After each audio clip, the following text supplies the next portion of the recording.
અંબાજીથી પણ કંઈક આવા દ્રશ્યો સામે આવ્યા છે। દીપડા અને સિંહ બાદ હવે રીંછ આ વિસ્તારમાં દેખાતા ફફડાટ ફેલાયો છે।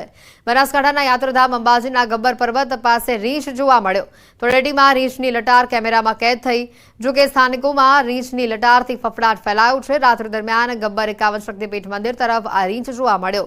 બાલરામ રીંછ અભયારણ્ય વિસ્તાર હોવાથી ક્યારે આ વિસ્તારમાં રીંછ આવી ચડે છે। મંદિરના ચોકીદારે રીંછનો આ વિડીયો ઉતારી વાયરલ કર્યો હોવાની પણ ચર્ચા છે।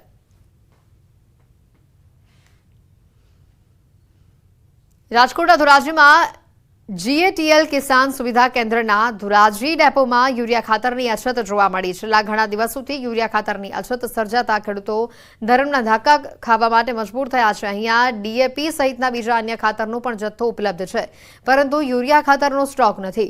ધોરાજી પંથકમાં સારો વરસાદ થતાં ખેડૂતોએ કપાસ, મગફળી સહિતના પાકોનું વાવેતર કર્યું છે। ખેડૂતોએ સરકારને વિનંતી કરીને યુરિયા ખાતરનો પૂરતો જથ્થો મોકલવાની માંગ કરી છે।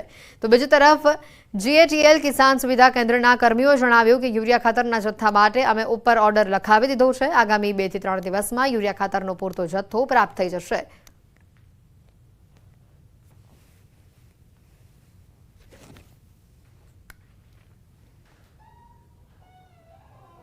હું અત્યારે અહીં સરદાર ડેપોએ ઉરિયા માટે આવેલો હતો। અત્યારે હાજરમાં અહીંયા ઉરિયા છે નહીં, તો એના માટે ખેડૂતોને કોઈ મુશ્કેલી ન પડે એ માટે સરકાર અને સરદાર ડેપો વાળા ઉરિયાને સ્ટોક રાખે એવી અમારી વિનંતી છે। કપાસ, મગફળી, સોયાબીન અને તુવેર અને વાવેતર હોય એમાં યુરિયા નાઇટ્રોજનની જરૂર પડે મોલની અંદર વેચ કરવાની અંદર, તો જ ખેડૂતને ઉત્પાદન આવે।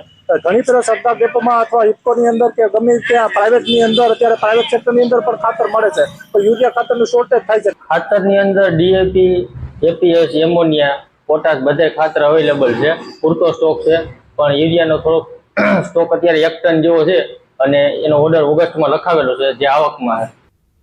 સમાચારોમાં હાલ રોકાઈશું એક બ્રેક માટે।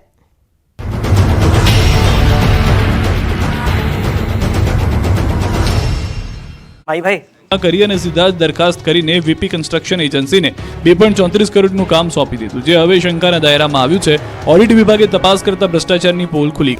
નમસ્કાર, આપ જોઈ રહ્યા છો ગુજરાતની number 1 news channel news 18 Gujarati. આપણું ગુજરાત ઉપરવાસમાંથી પાણી છોડવામાં આવતા ગુજરાતની જીવાદોરી સરદાર સરોવર ડેમ છલોછલ થયેલું જોવા મળી રહ્યું છે। ઓવરફ્લો થવાની માત્ર 3 મીટર જ દૂર છે। જો કે ઉપરવાસમાંથી પાણીની આવક ઘટતા નર્મદા ડેમની સપાટીમાં સામાન્ય ઘટાડો થયો છે। ડેમની મહત્તમ સપાટી 138.68 મીટર છે। હાલ નર્મદા ડેમની જળ સપાટી 135.17 મીટર પર પહોંચી છે।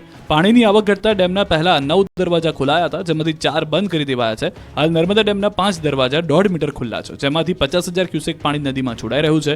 ઉપરવાસમાંથી 1,16,691 ક્યુસેક પાણીની આવક થઈ રહી છે, સામે 1,16,408 ક્યુસેક પાણીની જ આવક થઈ રહી છે। ગેટ મારફતે 50,000 ક્યુસેક પાણી નદીમાં જાય છે। રિવરબેડ પાવર હાઉસ મારફતે 43,579 ક્યુસેક પાણી નદીમાં છોડાઈ રહ્યું છે। કેનાલ હેડ પાવર હાઉસ મારફતે 22,829 ક્યુસેક પાણી કેનાલમાં જાય છે। દેશમાં 78માં સ્વતંત્રતા પર્વની ઉજવણી થઈ, ત્યારે પ્રધાનમંત્રી નરેન્દ્ર મોદીએ 15મી ઓગસ્ટ 2024ના 78માં સ્વતંત્રતા દિવસ પર સતત 11મી વખત લાલ કિલ્લા પરથી તિરંગો ઝંડો ફરકાવ્યો। આ વખતે તેમણે 1 કલાક 38 મિનિટનું ભાષણ આપ્યું। પીએમ મોદી સ્વતંત્રતા દિવસ પરના ભાષણમાં અનેક મુદ્દા પર બોલ્યા, જેમાં મુખ્ય વિષય તરીકે 6G, UCC, one nation one election, medical ક્ષેત્રે ભારતની પ્રગતિ અને બાંગ્લાદેશમાં હિન્દુઓની ચિંતા વિશે વાત કરી। પીએમ મોદીએ મહિલાઓની સુરક્ષાથી લઈને દેશના વિકાસ સુધીના તેમના વિઝનને આગળ ધપાવ્યું। 2047 સુધીમાં ભારત વિકસિત ભારત બનશે તેવી ખાતરી આપી। તો આગામી 5 વર્ષમાં મેડિકલ કોલેજમાં 75,000 નવી બેઠકો બનાવવામાં આવશે તેવી જાહેરાત કરી। આ બધામાં ખાસ વાત એ છે કે પીએમ મોદીનું અત્યાર સુધીનું સૌથી મોટું એટલે કે 98 મિનિટનું ભાષણ છે।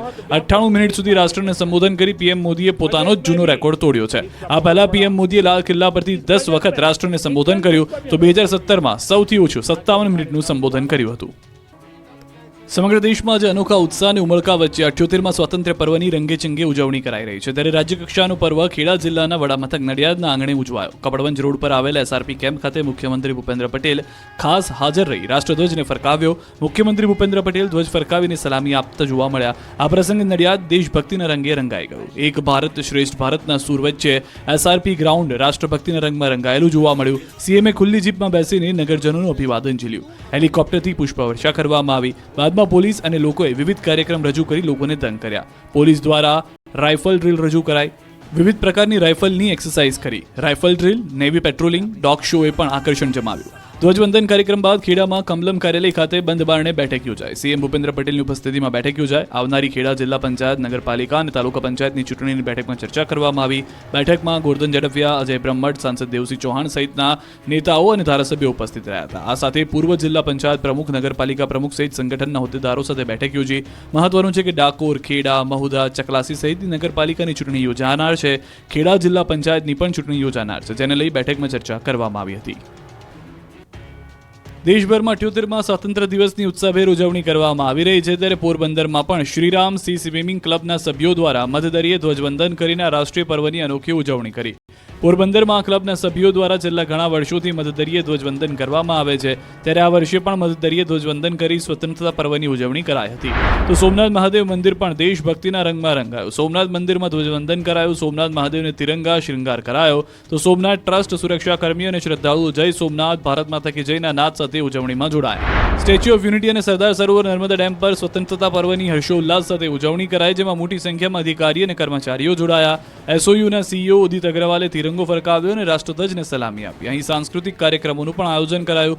ઉદિત અગ્રવાલે આ પ્રસંગે પ્રવાસીઓને સ્ટેચ્યુ ઓફ યુનિટી આવવા આમંત્રણ આપ્યું.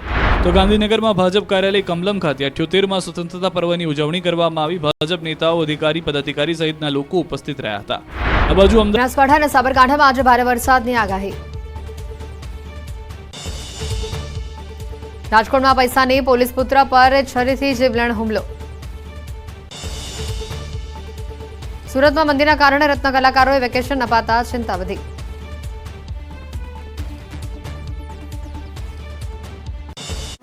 કોંગ્રેસ કાર્યાલય દેશભક્તિના રંગમાં રંગાયું. ગુજરાત કોંગ્રેસ પ્રમુખ શક્તિસિંહ ગોહિલ સહિત અનેક લોકો ધ્વજ ફરકાવતી વખતે હાજર રહ્યા. બનાસકાંઠાના પાલનપુરમાં યુવાનોએ માત્ર સવા કલાકમાં ગુરુ પર્વત ચડી તિરંગો લહેરાવ્યો. 8 વર્ષીય યુહાન અને 6.5 વર્ષીય ખંજને તિરંગો લહેરાવ્યો. જલોત્રા નજીક આવેલા 2612 ફૂટની ઊંચાઈ ધરાવતો ગુરુ પર્વત પર ચડી ગયા.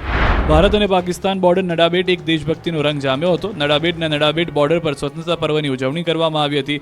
નડાબેટ બોર્ડર પર બીએસએફના આઈજી રવિ ગાંધીએ રાષ્ટ્રધ્વજ ફરકાવ્યો હતો. બરડાના ડુંગર પર 2090 ફૂટની ઊંચાઈએ તિરંગો લહેરાવાયો. પોલીસના જવાનોએ પ્રકૃતિની ગોદમાં ઊંચે ડુંગર પર તિરંગો લહેરાવ્યો. બરડા ડુંગર વિસ્તારના નેસના માલધારીઓ અને પોલીસ જવાનોએ સાથે મળી તિરંગો ફરકાવ્યો. તો રાજકોટ જેલમાં પણ સ્વતંત્રતા પર્વની ઉજવણી કરાઈ. 2 કેદીઓને જેલમાંથી પણ આઝાદી મળી હતી. સારા વર્તન અને સારી કામગીરી બદલ 2 કેદીઓને જેલમાંથી મુક્ત કરાયા. આ બંને કેદીઓની સજા 50%થી વધારે જેલમાં કપાઈ ચૂકી હતી. બીજી તરફ જે સારી કામગીરી કરતા હતા તે કેદીઓને પણ પ્રમાણપત્રનું વિતરણ કરાયું. રાજકોટમાં સૌપ્રથમ વખત 100થી વધુ ખેલૈયાઓ તિરંગા સાથે દાંડિયા રાસ કરી અનોખી દેશભક્તિ વ્યક્ત કરી, જેનો સુંદર ડ્રોન નજારો જોવા મળ્યો. 6 વર્ષથી 57 વર્ષ સુધીના ખેલૈયા તિરંગા સાથે રાખી દાંડિયા રાસ રમતા જોવા મળ્યા. અમદાવાદમાં રાજ્યની વડી અદાલતમાં સ્વતંત્રતા પર્વની ઉજવણી કરાઈ. મુખ્ય ન્યાયાધીશ સુનીતા અગ્રવાલે ધ્વજ ફરકાવી સલામી આપી. હાઈકોર્ટના તમામ ન્યાયાધીશ, મુખ્ય સરકારી વકીલ, advocate general, additional solicitor general દ્વારા મહાત્મા ગાંધીની પ્રતિમાને પુષ્પાંજલિ અર્પણ કરાઈ હતી. સ્વતંત્રતા પર્વ નિમિત્તે મુખ્ય ન્યાયાધીશે સૌને